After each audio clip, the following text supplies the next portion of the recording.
Terima kasih Anda masih di Kompas Siang, Saudara. Setelah tadi kita berbincang dengan Guru Besar Hukum Internasional Universitas Indonesia, Hikmahanto Juwana, kini kita juga akan membahas perundingan antara Israel dan Lebanon, termasuk juga Iran dan Amerika.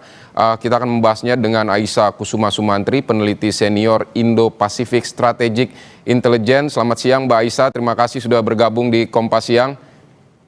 Selamat siang Mas Widi, terima kasih sudah mengundang. Baik, Mbak Aisyah, kalau sedang terjadi atau terjadi perundingan antara Israel dan juga Lebanon, menurut Anda apa kesamaan yang bisa ditemukan antara Israel dan Lebanon ini terkait dengan Hizbullah? Ya, kita lihat di sini bahwa sebenarnya kedua belah pihak ini kan menginginkan Hizbullah ini dilucuti senjatanya ya dan dihilangkan kekuatan militernya. Memang dari segi Lebanon ini memang kita lihat bahwa Lebanon ini sudah lama berusaha untuk menempatkan LAF di wilayah Lebanon Selatan dan meregain kontrol dan kekuatan ya di wilayah selatan tersebut. Nah, sementara kalau dari Israel sendiri sebenarnya ancaman utamanya ini adalah Hizbullah. Kan sejak ceasefire di tanggal 8 April kemarin kita lihat bahwa Hizbullah saja sudah mengirimkan sekitar 100 serangan misil ke wilayah selatan Lebanon atau wilayah sebelah perbatasan utaranya Israel ya. Dari situ kita sudah bisa melihat bahwa memang kedua belah pihak ini memiliki kekhawatiran bahwa Hizbullah ini semakin berkembang dan mengembangkan kekuatan militernya. Nah, sementara itu sebenarnya untuk pemerintah Lebanon sendiri di sini ada sebuah dilema. Jadi dilema kenapa? Karena Hizbullah ini sebenarnya di satu sisi dianggap sebagai sebuah political party. Jadi kenapa kemudian Amerika Serikat ini kan menganggap bahwa Hizbullah seringkali disimplifikasi ya sebagai sebuah kelompok teroris. Tapi sebenarnya Hizbullah ini kan merupakan sebuah kelompok politik yang memiliki kekuatan militer. Dan bahkan ketika kemudian Lebanon ini berusaha untuk kemudian mengambil alih dan mengambil kontrol kembali atas wilayah negaranya, Hizbullah ini yang tadinya sudah ingin dilucuti pada mandat UN ya di nomor 425 ya di tahun 1978 ini kan terlihat sebenarnya bahwa sampai sekarang tidak bisa gitu dilakukan ya pelucuran senjata ini terhadap Hizbullah gitu, sehingga kemudian terjadi sebuah paradoks di sini. Di satu sisi sebenarnya pemerintah Lebanon menginginkan sebenarnya Hizbullah untuk hancur, tetapi di sisi lain dia tahu bahwa kemudian ketika dia menghancurkan Hizbullah, Israel akan datang. Begitu juga sebaliknya, ketika kemudian Israel ini terus merangsek maju, yang hanya bisa menahan ya kekuatan Israel di sana itu adalah Hizbullah. Jadi sebenarnya kekuatan Lebanon ini berada di tengah-tengah dan dia terjepit di antara Hizbullah dan Israel.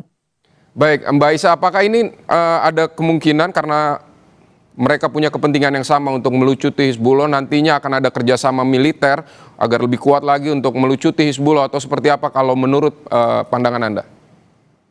Iya betul. Jadi di satu sisi kita kira di sini ada kesamaan terkait inginnya pelucutan senjata dari sisi Hizbullah kan. Kita tahu bahwa sekarang Israel sendiri sudah melakukan ground operation sampai ke arah Sungai Litani. Dan Israel ini kan berusaha untuk menekan ya buffer zone mereka ke arah sana. Sudah lama ini sebenarnya dilakukan. Yang diinginkan adalah melakukan flanking operations untuk bisa mengepung Hizbullah dan tadi menghilangkan ya ancaman dari kekuatan bersenjata khususnya misil-misil Hizbullah. Karena ini sudah menjadi ancaman dan menjadi salah satu existential threat bagi Israel. Di sisi lain saya kira yang namanya pemerintah Lebanon ini kan tidak akan pernah bisa berkuasa secara penuh di teritorinya sendiri kalau Hizbullah ini tidak dilumpuhkan gitu. Jadi sebenarnya kedua belah pihak memiliki tujuan yang sama, tetapi memang distrust di antara keduanya ini masih tetap ada. Jadi bukan berarti kita lihat di sini pemerintah dari Lebanon juga ini 100% mempercayai Israel. Karena di satu sisi kita lihat sebenarnya Israel ini seperti yang sudah disebutkan sebelumnya oleh Prof. Hikmahanto Juwana bahwa memang ada rencana untuk melakukan Greater Israel. Dan the Greater Israel ini salah satu wilayahnya itu mencakup wilayah selatan Lebanon ya dan bahkan sebagian dari Jazirah Arab. Jadi kita lihat di sini sebenarnya ada kecurigaan dari pihak Lebanon sendiri mengenai apa intensi dari Israel, terutama karena Israel sudah punya track record melanggar perjanjian-perjanjian yang sudah dilakukan sebelumnya, termasuk di tahun 2025 ini ketika ada perjanjian ya di antara AS dengan kemudian Iran dan sudah ada proses perundingan, kan tiba-tiba sebenarnya ada nih epic fury yang kemudian dilakukan gitu ya bersamaan dengan Roaring Lion. Jadi saya rasa di sini meskipun ada pembicaraan yang dinilai cukup produktif ya, tetapi pada ujungnya kita melihat adanya trust deficit di antara kedua belah pihak sebenarnya. Baik, ada distrust, kemudian juga ada kekhawatiran soal Israel mewujudkan greater Israel, tetapi kemudian ini dimediasi oleh Amerika Serikat. Apakah dengan dimediasi oleh Amerika Serikat ini akan menumbuhkan kepercayaan Lebanon atau sebaliknya? Karena selama ini AS merupakan sekutu Israel. Ya, jelas kita tidak bisa kemudian memisahkan sebenarnya kebijakan luar negeri Israel dengan Amerika Serikat, terutama karena Amerika Serikat ini kan banyak sekali kebijakannya yang saat ini kita tahu berpihak kepada Israel. Bahkan serangan yang dilakukan Amerika Serikat ke Israel, ke Iran ya, main proponennya itu adalah Israel. Nah, kita lihat di sini sebenarnya Amerika Serikat ini kan berusaha untuk mencari exit ramp di dalam konflik yang ada di Iran. Oleh karena itu sebenarnya dari awal bulan April Amerika Serikat berusaha untuk melakukan coercive diplomacy kepada Iran untuk bisa maju ke meja perundingan. Tetapi ada salah satu sticking point yang saat ini masih mengganjal. Di antaranya adalah permintaan untuk menghentikan konflik di seluruh front di Timur Tengah. Termasuk salah satunya yang saat ini paling besar konfliknya itu kan adalah di Lebanon ya. Permasalahan mengenai serangan-serangan yang dilakukan oleh Israel ke wilayah selatan Lebanon dan juga kemudian retaliasi yang dilakukan oleh Hizbullah ke Israel. Nah, ini kan sebenarnya belum bisa berhenti dan kedua belah pihak sampai sekarang itu kan masih bertempur satu sama lain. Israel sempat diminta oleh Donald Trump untuk menghentikan serangannya, tetapi sekali lagi kita harus memahami bahwa ini adalah existential threat untuk Israel sehingga susah sebenarnya untuk bisa menghentikan agresi tersebut gitu. Nah, sementara itu saya rasa sebenarnya satu-satunya pihak yang saat ini bisa menekan Israel di sini memang adalah Amerika Serikat gitu. Nah, memang ini diskusinya tidak akan sebenarnya efektif jika Hizbullah tidak dimasukkan ke dalam meja perundingan karena di satu sisi kita lihat ini merupakan salah satu nota kesepahaman di antara Lebanon dan Israel ya mengenai bagaimana Hizbullah ini bisa menjadi ancaman. Tetapi di sisi lain ini juga bisa mengurangi tadi ya distrust dan melakukan CBM atau confidence building measure di antara keduanya. Sementara yang melakukan serangan antara satu sama lain kan Israel dengan Hizbullah dan kita lihat sebenarnya ketika pembicaraannya ini tidak ada konsensus dari Hizbullah maka kemudian yang terjadi adalah ini tidak akan ketemu nih jalan ujungnya kemana gitu karena mau tidak mau kita harus memasukkan dua pihak yang menjadi beligeran di dalam diskusi ini untuk bisa mencapai kesepakatan gitu karena di sini sifatnya Lebanon itu hanyalah kemudian mendukung dan mereka di sini satu sisi dengan Israel meskipun sekali lagi mereka tetap menganggap Israel itu sebagai sebuah ancaman ya.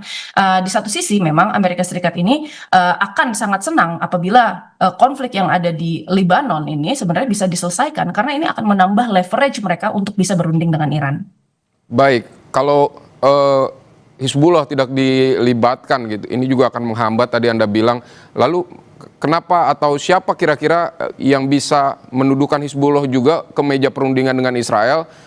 Apakah Amerika juga ingin atau memiliki keinginan untuk mendudukan Israel dan Hizbullah yang memiliki kepentingan langsung? Seperti apa menurut Anda? Ya, saya kira ini harus dilihat sebagai satu hal yang kemudian saling berhubungan satu sama lain. Di satu sisi sebenarnya ini kan menjadi sticking point di perundingan di Islamabad ya, karena tanpa adanya penghentian semua proksi di Iran ya dari Iran, maka kemudian perundingan tersebut tidak akan menemukan jalan akhir. Nah, sementara itu kedua negara baik itu Lebanon maupun Israel ini juga mengakui bahwa proksi Hizbullah ini merupakan satu pihak yang harus dinetralkan gitu dan dilucuti di kawasan tersebut. Saya kira sebenarnya Iran itu bisa memiliki kekuatan untuk bisa berkoordinasi, tetapi harus dipahami bahwa karakteristik dari axis of resistance itu berbeda dengan kemudian atasan dan bawahan. Jadi mereka tidak punya koordinasi vertikal tersebut.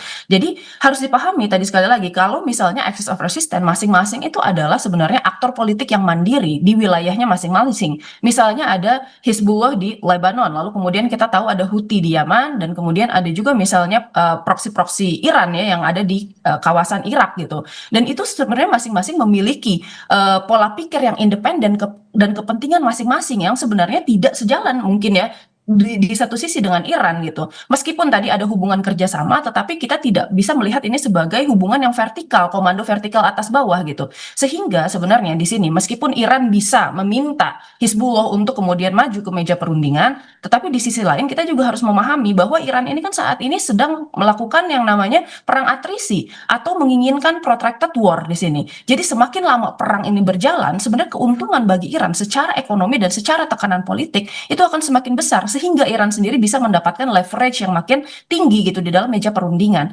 Jadi saya kira ini sebenarnya sesuatu yang sangat complicated gitu ya. Jadi tidak bisa kita simplifikasikan gitu. Apabila kemudian kedua pihak ini sudah mencapai hearting ya, di mana kedua belah pihaknya ini sudah tidak bisa lagi kemudian melakukan apapun, saya kira di situ baru perundingannya bisa dilakukan. Di dalam kasus ini sebenarnya Hizbullah belum merasakan hal tersebut ya, meskipun ya korban jiwa yang kita ketahui bahkan sekarang sudah mencapai 2114 orang ya. Baik, Aisyah Kusuma Sumantri, pakar intelijen dan dari Indo-Pacific Strategic Intelligence. Terima kasih sudah berbagi pandangan, selamat beraktivitas kembali. Baik, terima kasih Mas Vidi. Selamat siang. Saudara, selanjutnya usai jeda, berkas perkara kasus penyiraman air keras terhadap Wakil Koordinator Kontras Andri Yunus dilimpahkan ke pengadilan militer. Dengan demikian, saudara, kasus yang sempat menggemparkan publik karena menyeret sejumlah anggota TNI ini segera disidangkan.